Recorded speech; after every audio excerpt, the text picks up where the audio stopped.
Hey guys, welcome back to the mat. Welcome back to Intuitive Moves. Today we're talking side crow. So if you're still learning how to do our first variation of crow, I would recommend starting with that and then coming into crow pose once you've got those foundations of our traditional crow pose. So our side crow is exactly the same as our crow. Our fingers are nice and wide, we're gripping into the mat and we're balancing through the fingers just like we would our feet. I'll use blocks again for this one just to show you with our blocks, and then over time you can start to bring those hands down to the mat as well. So a nice easy way to get into side crow is through a twisted chair. So bringing the toes together, sinking the hips down.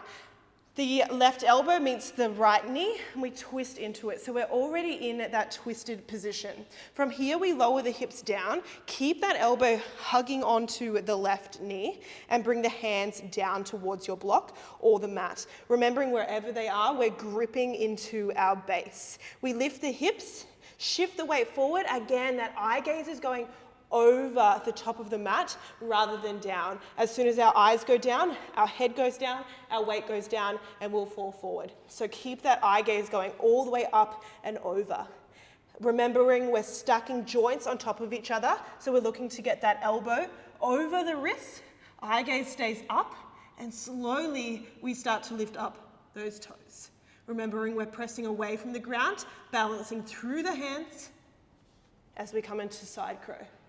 And make sure you do both sides. I know we always have a favorite, but we got to even out the body. So for our other side, let's do it together. Hands to the heart. Elbow meets knee, we find that twist. So we already have that elbow and knee lock.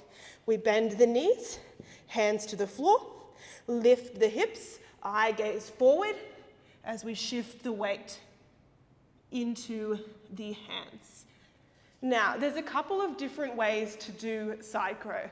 I think I technically cheat side crow, but you know, who's the yoga police? As I come into side crow, what way will I need to go to show you?